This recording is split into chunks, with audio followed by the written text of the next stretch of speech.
Hello learners, hop learning academy में आपका स्वागत है। कैसे हो आप सब? आज का ये वीडियो में हम लोग जानेंगे कार्ल रोजर्स का थ्योरी ऑफ पर्सनालिटी का।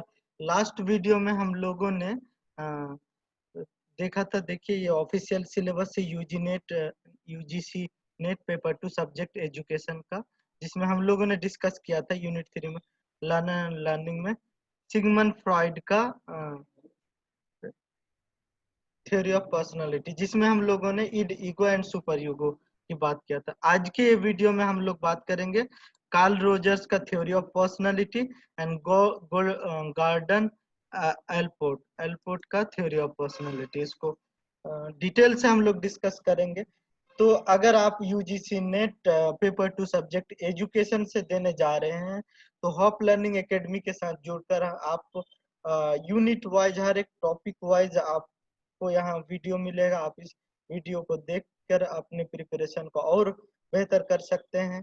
इसमें मैं टॉपिक कंप्लीट होने के बाद यूनिट वाइज प्रीवियस पेपर भी क्वेश्चन सॉल्व करवाऊंगा, जिससे आपका तैयारी में और भी बेहतरी आएगा। तो अगर आपको ये वीडियो अच्छा लगेगा तो प्लीज मेरे चैनल को सब्सक्राइब कर लीजिए। तो चलिए वीडियो स्टार्ट करते हैं। वीडियो को प्लीज लास्ट तक देखें। आपको आज मैं कार्ल रोजर्स के थ्योरी ऑफ पर्सनालिटी के बारे में डिटेल से बात करूंगा। देखिए, Carl Rogers theory of personality, सबसे पहले कार्ल रोजर्स के बारे में जान लेते हैं। ये क्या थे? अमेरिकन ह्यूमनिस्टिक साइकोलॉजिस्ट, जो ह्यूमनिस्टिक थ्योरी आपका नाम आपने सुना होगा, जिसमें अब्राहम मास्लो थे और कार्ल रोजर्स थे। इन लोगों ने क्या फाउंड किया था? ह्यूमनिस्टिक अप्रोच के फाउंडर में से ये एक थे। इसने इसकी कुछ किताबें हैं, आपको याद होगा क्लाइंट सेंटर्ड अप्रोच इसने दिया था इसको। Books of Carl Rogers, client centred therapy, on becoming a person, a way of being, ये इनकी बुक्स हैं। इनको आप याद रखिए।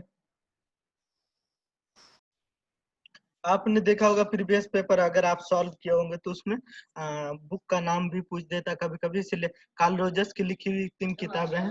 Karl centre therapy, one becoming a person, a way of being. चलिए, तो हम लोग बात करते हैं कार्ल कार्ल रोजर्स का theory of personality.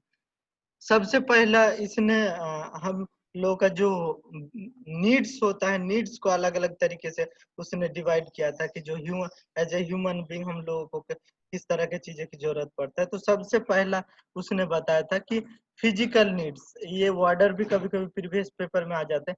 Physical needs, सबसे पहले फिजिकल नीड्स, इसको कहीं बायोलॉजिकल नीड्स भी कहा जाता है। तो ये इसने बताया था कि सबसे पहले कोई भी इंसान को फिजिकल नीड्स की जरूरत है या बायोलॉजिकल नीड्स।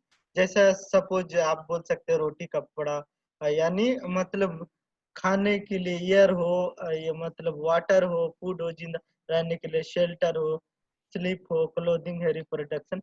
ये क्या है?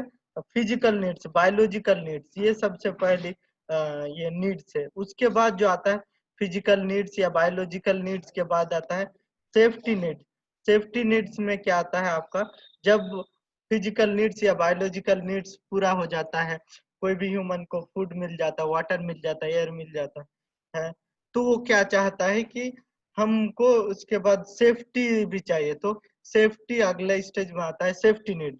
सेफ्टी नीड्स में पर्सनल सिक्योरिटी की बात करते हैं, employment, resources, healthy and property, ये सब एक तरह से आप क्या कर सकते हैं सेफ्टी नीड्स। जब सेफ्टी नीड्स भी पूरा हो जाता है, तब अगला जो ह्यूमन को जरूरत पड़ता है लव एंड बिलोंगिंग। यानी उसमें क्या होगा?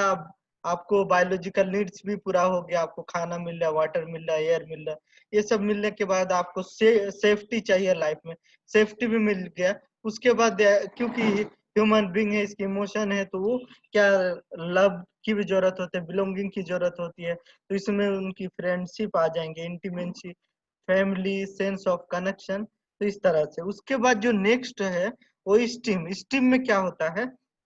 रिस्पेक्ट। आपको लव भी मिल गया, सेफ्टी मिल गया, बायोलॉजिकल नीड्स भी मिल गया, तो अगले स्टेज में क्या आता है? स्टीम, स्टीम में रिस्पेक्ट आएगा, सेल्फ स्टीम, स्टेटस, रिकॉग्निशन, उसकी अपनी पहचान हो, स्ट्रेंथ हो, फ्रीडम मिले, तो ये सब चीजें आपका क्या आ जाता है स्टीम में। उसके बाद self actualization, self actualization last stage है, जिसमें है desire to become the most. Last जो होता है सेल्फ एक्चुअलाइजेशन, यानी desire to become the most that one can be, हम जो बन सकते हैं, हमारी जो रियल पोटेंशियल है, वो वहां तक जब हम पहुंच जाते हैं, वो हम पा लेते हैं, उसको बोला जाता है self actualization. Self actualization, this is all about the Carl Rogers classification. उसमें सबसे फर्स्ट जो जरूरत होता है फिजियोलॉजिकल नीड्स, जिसे बायोलॉजिकल नीड्स भी कहा जाता है। उसके बाद safety needs, then love and belonging, esteem and self actualization. उसकी लिखी हुई कुछ किताबें हैं, जैसे client centred therapy, one becoming a person, a way of being. अब नेक्स्ट जो हम लोग जानते हैं कि कार्ल रोजर्स ने थ्योरी ऑफ पर्सनालिटी के बारे में क्या बात कही है, तो चलिए सबसे पहले कार्ल रोजर्स का पूरा नाम कार्ल रेनसोम रोजर्स है। was an American psychologist and among the founder of humanistic approach, और क्लाइंट सेंटर्ड अप्रोच। इसने क्या किया था, जैसे ह्यूमनिस्टिक अप्रोच के बारे में आपने सुना होगा, तो ह्यूमनिस्टिक अप्रोच का जो फाउंडर में से एक थे कार्ल रोजर्स, और इसने एक और अप्रोच दिया था क्लाइंट सेंटर्ड अप्रोच। इसमें हम इसी लर्नर इसी यूनिट में हम लोग जो सेक्शन डी पोर्शन में गाइडेंस एंड काउंसलिंग पढ़ेंगे, उसमें डिटेल से क्लाइंट सेंटर्ड अप्रोच की भी बात करेंगे कि किस तरह से client centred approach basically guidance and counselling का अप्रोच होता है। तो इसके बारे में डिटेल से हम लोग जानेंगे सेक्शन डी में। सिर्फ अभी इतना जान लीजिए कि कार्ल रोजर्स ने क्लाइंट सेंटर्ड अप्रोच के फाउंडर हैं। Rogers is widely considered to be one of the founding father of psychotherapy research and was honored for his pioneering research with the award of distinguished scientific contribution by the American Psychological Association in 1956. अब देखिए इसमें psychotherapy के founding father में से एक थे Carl Rogers, और इसको इसके लिए क्या अवार्ड भी मिला था अमेरिकन साइकोलॉजिकल एसोसिएशन के जरिए। देखिए नेक्स्ट जो हम लोग बात करेंगे कि बेसिकली कार्ल रोजर्स के थ्योरी, पर्सनालिटी थ्योरी में वो क्या कहते हैं। A fundamental idea is Rogers concept of the condition for healthy growth and role of a therapist in fostering healthy growth. Through a process Rogers called person-centered therapy, the therapist seeks to provide empathy, openness and unconditional positive regard. देखिए Carl Rogers ने, जैसे आपने सुना होगा, ये person centred therapy की बात की है। पर्सन सेंटर्ड थेरेपी का मतलब ये होता है, इसने कोई भी इंडिविजुअल है उसके अंदर उसने पोटेंशियल को आइडेंटिफाई किया। पोटेंशियल यानी अगर उसको हम डायरेक्टली उस सब्जेक्टिव बिहेवियर को, कोई भी इंसान इंडिविजुअल के ऑब्जेक्टिवली ना देखकर रोजर्स उसको सब्जेक्टिवली देखते हैं और कहते हैं कि किसी भी अगर एज ए थेरेपिस्ट हमको क्या दिखाना चाहिए, एम्पैथी दिखाना चाहिए, ओपननेस दिखाना चाहिए, या अनकंडीशनल पॉजिटिव रिगार्ड दिखाना चाहिए। Roger called his technique non-directive therapy based on the concept that therapist is simply a mirror who reflects the individual thought and feelings. Roger's therapy can be explained under the three headings. Roger ने दिया था, तो Roger का मानना था कि अगर किसी को गाइडेंस या काउंसलिंग की जरूरत पड़ता है तो उसको एक आप क्या कर सकते हैं, जैसे आप कंस्ट्रक्टिविस्ट थ्योरी ऑफ टीचिंग में क्या जानते हैं कि बस बच्चों को आप क्या कर रही है, टीचर पढ़ाए नहीं बल्कि टीचर एक फैसिलिटेट करे, एक माहौल प्रोवाइड करे, बच्चा खुद ब खुद लिखे। सेम उसी तरह से रोजर्स ने भी कोई भी क्लाइंट हो या कोई भी इंडिविजुअल के अंदर इसकी पोटेंशियलिटी को आइडेंटिफाई किया है, सिर्फ और सिर्फ क्या करना है उसको जो थेरेपिस्ट होगा उसको एम्पैथी दिखाना है, ओपननेस दिखाना है या कंडीशनल पॉजिटिविस्ट दिखाना है। तो उसमें क्या होगा कि जो थेरेपिस्ट को क्या मानना है, based on the concept that therapist is simply a mirror. Therapist एक मिरर है, वो reflect the individual thought and feelings, वो इंडिविजुअल के जो थॉट्स होंगे फीलिंग्स को रिफ्लेक्ट करने का काम करेंगे। रोजर्स की जो थ्योरी है वो 3 बातों पर बेस्ड है। उसमें से सबसे पहला जो enduring aspects of personality and then self actualization, development of self. इन तीनों चीजों को आप समझ गए तो रोजर्स का जो थ्योरी ऑफ पर्सनालिटी क्लियर हो जाएगा। यानी सबसे जो जोर दिया है सेल्फ कॉन्सेप्ट पर, सेल्फ क्या होता है इस पर जोर दिया है। तो चलिए जानते हैं कि ये क्या होता है। इंड्यूरिंग एस्पेक्ट्स ऑफ पर्सनालिटी को व्यक्तिगत का अस्थाई पहलू भी कहा जाता है, व्यक्तिगत का अस्थाई पहलू। इसमें क्या होता है कि Rogers develop one of the most systematic models of self in relation to the personality function. Rogers ने एक कॉन्सेप्ट दिया था सेल्फ का कॉन्सेप्ट, उसकी जो पर्सनालिटी का जो थ्योरी है पूरी तरह से सेल्फ मॉडल पर बेस्ड है। द सेल्फ और self concept is one of the central concept in his theory. जैसा कि मैंने पहले भी बात की है, इसके थ्योरी में सबसे मेन जो अहम पॉइंट है वो क्या है, self concept and theory is often refer to the self theory of personality. इसीलिए कभी कभी ये भी पूछा जाता है कि इसके क्योंकि इसमें पूरी तरह जो पर्सनालिटी का थ्योरी दिया है सेल्फ के कॉन्सेप्ट पर बेस है, इसलिए कहा जाता है कि इसका कभी कभी इसके थ्योरी को सेल्फ थ्योरी ऑफ पर्सनालिटी भी कहा जाता है। अगर आपको पूछा जाए कि self theory who given the self theory of personality, then answer will be Carl Rogers. Rogers define self as, अब देखिए सेल्फ को किस तरह से डिफाइन करते, organized, consistent, conceptual, gestalt, composed of perception of the characteristic of I और me. Self क्या है, सेल्फ का मतलब ये है कि कोई भी इंसान अपने आप को खुद के अंदर वो क्या क्या चीजें देखता है, या पॉजिटिव में या नेगेटिव में, मैं ये बन सकता हूँ, मैं डॉक्टर बन सकता हूँ, मैं इंजीनियर बन सकता हूँ, मेरे अंदर ये काबिलियत है, मेरे अंदर ये कमी है। तो ये सारी चीजें खुद को आइडेंटिफाई करना, खुद को पहचानना क्या है, सेल्फ का कॉन्सेप्ट है। And perception of relationship I और me to various aspects of life together the values attach to those perception. Self ये आपका था सेल्फ। तो सेल्फ इज नथिंग बट कोई भी इंडिविजुअल अपने आप को खुद को किस तरह से देखता है, उसके अंदर क्या पॉजिटिव चीज है, क्या कमी है, क्या खूबी है, उसके अंदर क्या क्या स्ट्रेंथ है, वीकनेस, इन सारी चीजों को जो देखता है that is called self concept. और ये क्या है, इंड्यूरिंग एस्पेक्ट ऑफ पर्सनालिटी, व्यक्तिगत का अस्थाई पहलू है। उसके बाद क्या होता है, एक सेल्फ एक्चुअलाइजेशन। सेल्फ एक्चुअलाइजेशन के बारे में मैं एक बात आपको बता देता हूँ। देखिए कोई भी इंडिविजुअल क्या होता है, उसके अंदर एक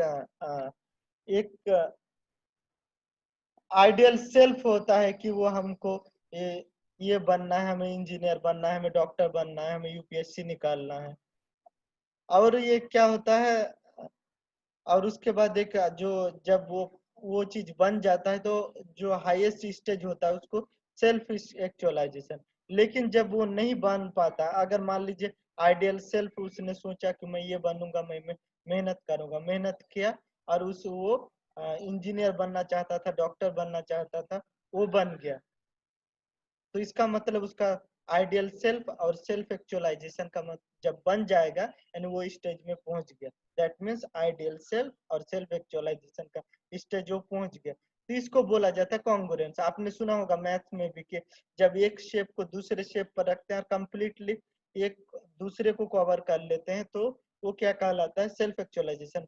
सपोज 100 रुपीज का एक जैसे जैसे पुराने नोट, ये सेम नोट को एक के ऊपर दूसरे को अगर पूरी तरह से रखकर एकदम उसका शेप एंड साइज पूरी तरह से रख ले तो इसको क्या बोलेंगे, कॉन्ग्रुएंस बोलेंगे। एक ट्रायंगल को दूसरे ट्रायंगल पर रखेंगे तो कॉन्ग्रुएंस। तो उसी तरह से ये भी कहते हैं कि जब मेरा आइडियल सेल्फ में मैं जो बनना चाहता हूँ अगर वो बन जाते हैं तो क्या हो जाता है कि मेरा आइडियल सेल्फ और सेल्फ एक्चुअलाइजेशन दोनों बराबर हो गया, यानी हम कॉन्ग्रुएंस स्टेज में आ गए।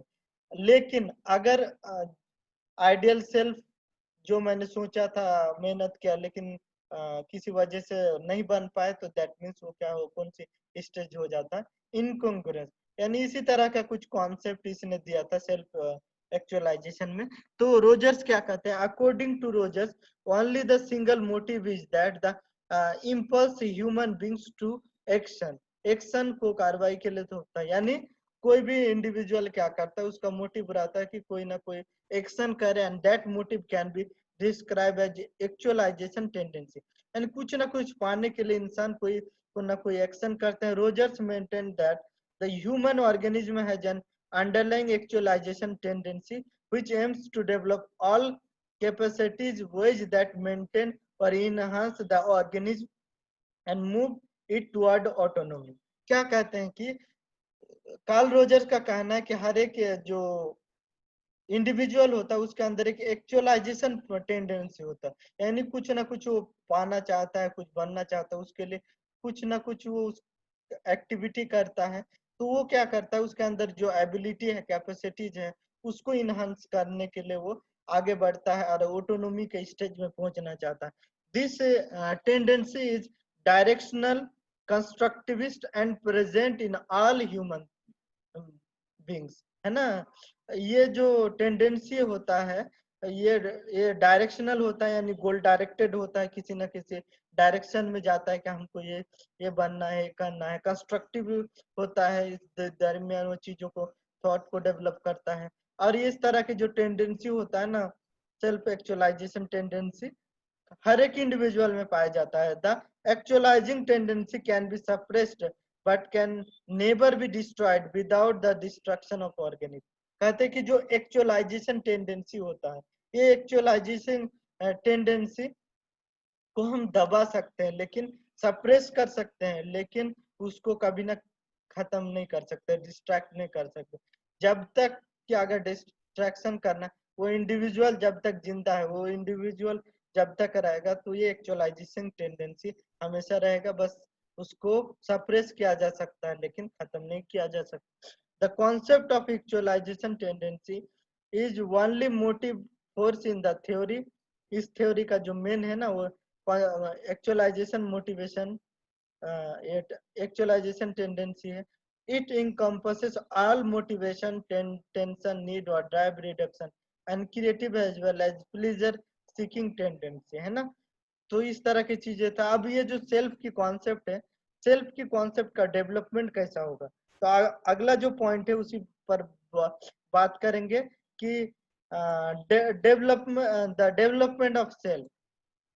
Rogers, unlike Freud, Chauvelin, and Erikson, did not try to propose a stage theory of personality development. In other words, uh, Rogers did not explain the personality development in steps or stages. Rather, he emphasized the importance of congruence between the self of the person and his experience in the development of personality।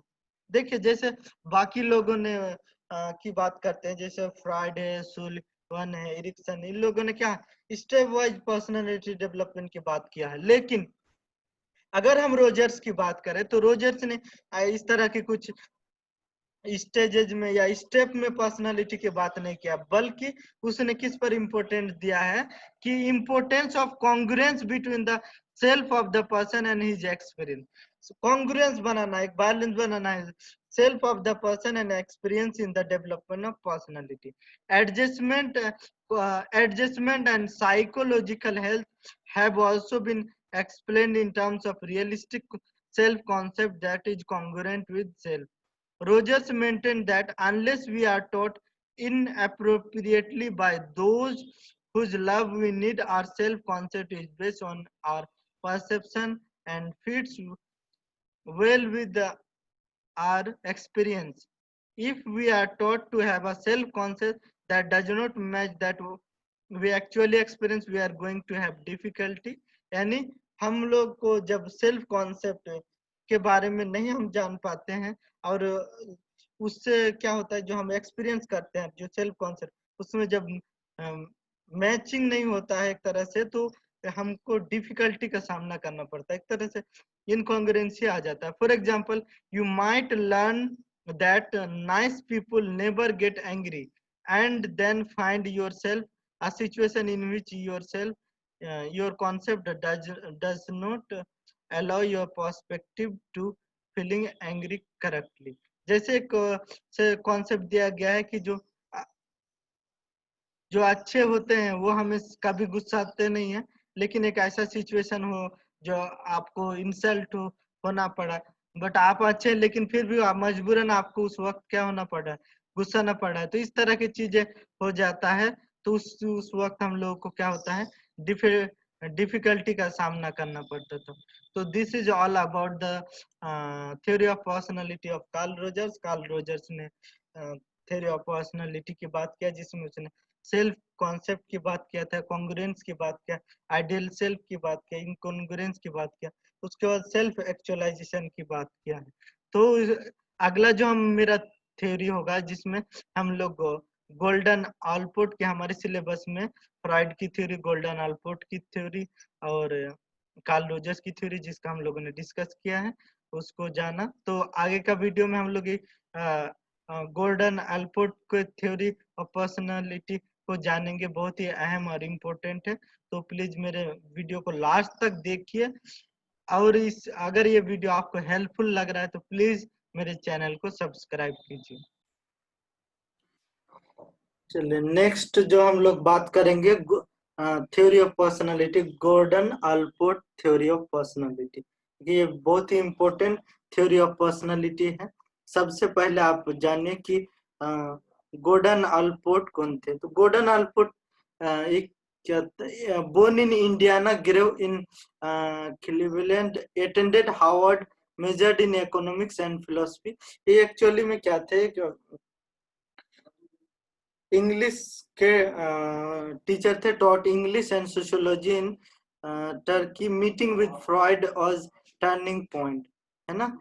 तो इसकी जो trait theory है, trait theory में इसने क्या किया था कि इंग्लिश सब्जेक्ट को पढ़ाते हुए उसने ऑब्जर्व किया कि पूरे जो इंग्लिश के डिक्शनरी में अप्रोक्स 4500 इस तरह के वर्ड हैं जो क्या करते हैं, किसी भी इंसान के अंदर की उसकी जो ट्रेट है या उसकी जो पर्सनालिटी को से रिलेटेड है, तो उसी को उसने कलेक्शन किया और उसको स्टडी किया। उसके बाद उसने दिया ट्रेड थ्योरी ऑफ पर्सनालिटी।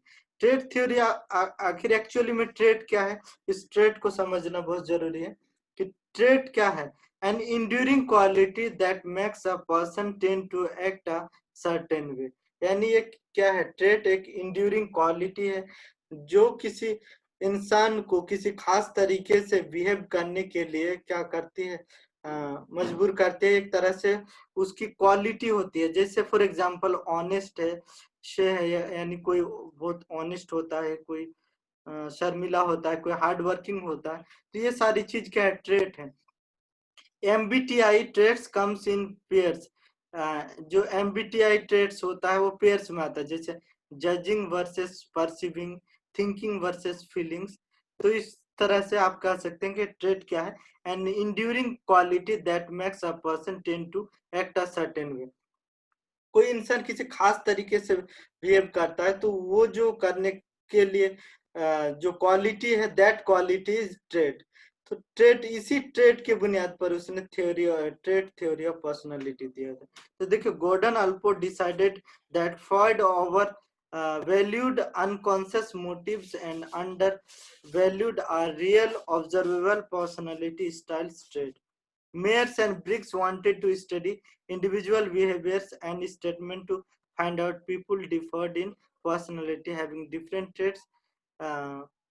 ये कहते हैं कि जो गोर्डन ऑलपोर्ट है वो क्या डिसाइड किया था, डिसाइडेड फ्रॉइड ओवरल्यूड अनकॉन्शियस मोटिव्स। वो जैसे आप इससे पिछले वीडियो में ही मैंने बताया था कि फ्रॉइड का जो थ्योरी है वो अनकॉन्शियस, कॉन्शियस, सब प्रीकॉन्शियस, इन सब के बात करते हैं, जो ईगो सुपर ईगो में क्या बात करते हैं। और मेयर और ब्रिग्स क्या करते हैं, wanted to study individual behaviour. Myers और ब्रिग्स चाहते हैं कि वो इंडिविजुअल बिहेवियर को स्टडी करें and statement to find out people differed in personality having different trait. और इस तरह का स्टडी किया जाए कि डिफरेंट ट्रेट के बुनियाद पर जो इंडिविजुअल की पर्सनालिटी कैसी होती है। The Myers Briggs type indicator is a questionnaire categorizing people by traits, है ना। आपको ये फुल फॉर्म भी पूछा जा सकता है। MBTI का फुल फॉर्म है मेयर्स ब्रिग्स इंडिकेटर, तो मेयर ब्रिग्स टाइप इंडिकेटर क्या है? इसमें एक क्वेश्चनर जानते हैं, क्वेश्चन का कलेक्शन है किस पर बेस्ड है? ट्रेड्स को, कोई भी पीपुल है, कोई भी इंसान है, उसके अंदर हम ट्रेड्स को जानने के लिए एमबीटीआई तैयार किए हैं, Myers Briggs type indicator.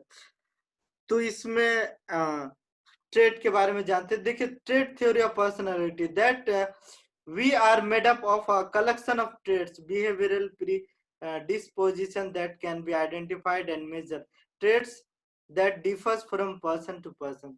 Trade theory का मानना है कि हमारा जो हम लोग जो बने हुए हैं, तो कलेक्शन ऑफ ट्रेड्स से, बिहेवियरल प्रीडिस्पोजिशन से, तो इन सब चीजों की वजह से हमारा क्या होता है, हम खास तरीके से, ये सब हमारे अंदर की क्वालिटी है जो हमको क्या करते, किसी सर्टेन वे में हमको बिहेव करने पर मजबूर करती है। Trait theory of Gordon Allport, Gordon Allport ने, जैसा कि मैंने कहा था, Allport is known as trait psychologist, इसको ट्रेड साइकोलॉजिस्ट भी कहा जाता है, याद रखिए। ही develop a list of 4500 trait like words, he organized these into 3 level traits। जैसे कि आप बोल सकते कि वो इंग्लिश टीचर पढ़ाते थे, तो पढ़ने के बाद उसने 500 वर्ड को ऑर्गेनाइज किया और उसको 3 लेवल में ऑर्गेनाइज किया है, याद रखिएगा। वो 3 लेवल है, पहला कार्डिनल ट्रेट, सेंट्रल ट्रेट और सेकेंडरी ट्रेट। ये 3 ट्रेट में उसने डिवाइड किया कि कोई भी इंसान हो, कोई भी ह्यूमन हो, उसके अंदर ये 3 तरह का क्वालिटी पाया जाएगा, 3 तरह का ट्रेट पाया जाएगा। First is cardinal trait, second is central trait and third is central trait. देखिए, कार्डिनल ट्रेट क्या है? This is the trait that dominates and shape a person's behavior। These are rare as most people lack a single theme that shape their lives। यानी ये जो होता है, dominant होता है और किसी भी पर्सन के बिहेवियर को क्या करती है, आइडेंटिफाई करने में या उसको क्या बोलते, पहचान देने में ये मदद करती है। और ये these are rare as most people lack a single theme that shapes their lives, यानी ये रेयर होता है, कुछ ही लोगों में पाए जाते हैं। और इस तरह का जो होते हैं कि ये खास कैरेक्टरिस्टिक ट्रेड जो क्या करती है कि उसके पूरे जिंदगी को शेप देने में और हेल्प करती है। तो इस तरह की चीजें हैं जिसको समझना जरूरी है। कार्डिनल ट्रेट का अगर हम एग्जाम्पल देखें, तो जैसे हम नॉन वायलेंस की बात करते हैं, सत्य अहिंसा की बात करते हैं, तो आपके माइंड में ऑटोमेटिकली किसके बारे में आ जाएगा? गांधी जी के बारे में आ जाएगा। देखिए, उसकी एक ट्रेट जो नॉन वायलेंस है, वो क्या करती है, उसकी पूरी जिंदगी को क्या तरह से शेप करते हैं। जैसे मान लीजिए आप यूनिटी की बात करते थे, यूनिटी की बात करते हैं, सरदार वल्लभ भाई पटेल की याद आ जाती है। तो इस तरह की चीजें होता है जो कैरेक्टरिस्टिक होता है, रेयर होता है और वो डोमिनेंट होता है, किसी न किसी तरह से जाहिर हो जाता है और क्या करते, किसी पर्सन के बिहेवियर को शेप देने में हेल्प करती है, कार्डिनल ट्रेट। उसके बाद जो नेक्स्ट ट्रेट है उसको सेंट्रल ट्रेट कहते हैं। सेंट्रल ट्रेट क्या है? This is general characteristic found in some degree in every person। These are in the basic building blocks that shape most of our behavior, although they are not as overwhelming as cardinal truth। An example of central traits would be honesty। जो central trait है, इस तरह का जो trait होता है लगभग हर एक इंसान में पाया जाता है। अगर आपको पूछा जाए कि आपके अंदर क्या क्या क्वालिटी है, खुशियात है, तो आप 4-5 कुछ ना कुछ आप बता ही देंगे। तो वो सारी चीज एक तरह से क्या हो गया, सेंट्रल ट्रेट, जनरल कैरेक्टरिस्टिक होता है जो एवरी पर्सन में पाए जाते हैं और एक तरह से ये बेसिक बिल्डिंग ब्लॉक है जो हमारे बिहेवियर को शेप करती है। और ये मतलब कार्डिनल ट्रेट्स के जैसा ये मतलब खास नहीं होते हैं। जैसे कि इसमें एक एग्जांपल दिया, ऑनेस्टी। तो ऑनेस्टी बोलेंगे तो क्या आप किसी खास इंसान का नाम नहीं बोल के, ये जनरल कैरेक्टरिस्टिक हो गया। उसके बाद सेकेंडरी ट्रेट्स क्या होता है? These characteristic seen only in a certain circumstances, such as particular likes or dislike that a very close friend may know. They must be included provide a complete picture of human complexity. Second character trait क्या होता है? Second कुछ trait या quality या characteristic हमारे अंदर ऐसे होते हैं जो जनरल वे में तो नहीं दिखते, लेकिन किसी खास सर्कमस्टेंसेस में वो क्या हो जाते हैं, जाहिर हो जाते हैं, दिख जाते हैं। तो वो सारी चीजें क्या हो जाते हैं, सेकेंडरी ट्रेट। उस इस तरह से आप कह सकते हैं जो ऑलपोर्ट की थ्योरी ऑफ पर्सनालिटी है, ट्रेट थ्योरी ऑफ पर्सनालिटी है, 3 ट्रेट पर बेस्ड है। उसमें पहला कार्डिनल ट्रेट, दूसरा सेंट्रल ट्रेट, तीसरा सेकेंडरी ट्रेट। कार्डिनल ट्रेट का मतलब ये होता है एक ऐसा ट्रेट, एक ऐसी क्वालिटी जो उसके पूरे इंडिविजुअली को क्या करती है, आइडेंटिफाई करने में हेल्प करती है, उसके पूरे क्या बोलते हैं, बिहेवियर को शेप करने में मदद करती है। उसके वजह से उसका एक तरह से आइडेंटिटी बन जाता है। जैसे एग्जांपल हमने देखा कि जब नॉन वायलेंस की बात करते हैं तो गांधी जी का याद आ जाता है। तो इस तरह की चीजें रेयर होता है। सेंट्रल ट्रेट ये होता है कि अप्रोक्स ये जनरल कैरेक्टरिस्टिक है और लगभग सब लोगों में पाए जाते हैं। जब आपको आपके अंदर की कुछ खास कैरेक्टरिस्टिक बोला जाएगा तो आपके अंदर इस तरह की कुछ चीजें निकल ही आएंगी। ये बेसिक बिल्डिंग ब्लॉक्स है।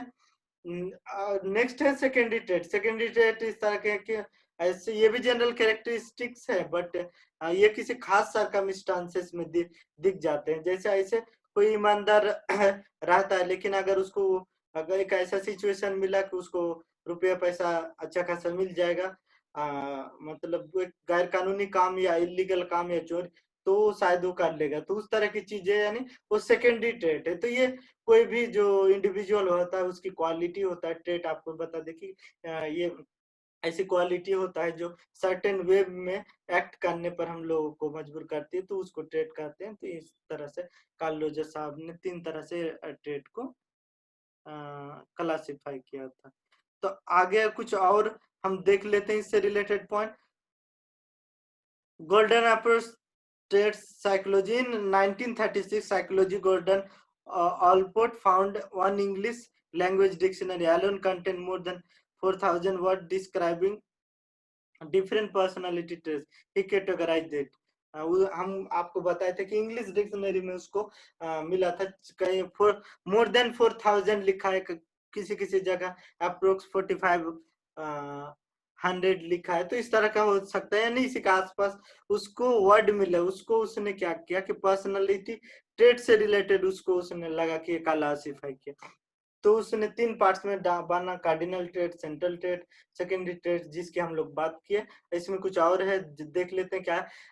कार्डिनल ट्रेट की बात करें तो ये traits that dominates an individual whole life often to the point that the person becomes known especially for this, यानी उस ट्रेट की वजह से वो जाने जाते हैं। जब नॉन वायलेंस बोलते हैं तो आपको गांधी जी याद आ जाते हैं, यानी ये ट्रेट्स उसके आइडेंटिफाई करने में मदद करता है। Allport suggested that cardinal traits are rare and tend to develop later in life. ये रेयर होते हैं, ये जल्दी पाए नहीं जाते, इसको डेवलप करने में टाइम लगता है। तो इस तरह की चीज जैसे स्ट्रगल, अब नॉन वायलेंस हो गया, सच्चाई हो गया, इस तरह की चीजें जो गांधी जी ले तो एक दिन में नहीं हुआ। सेंट्रल ट्रेट्स की बात करते तो ये जनरल कैरेक्टरिस्टिक होगा that form the basic foundation of personality। ये क्या कहते हैं, पर्सनालिटी को बेसिक फाउंडेशन देते हैं। लाइक इंटेलिजेंट, ऑनेस्ट, शे, एनर्जियस आर कंसिडर सेंट्रल ट्रेट।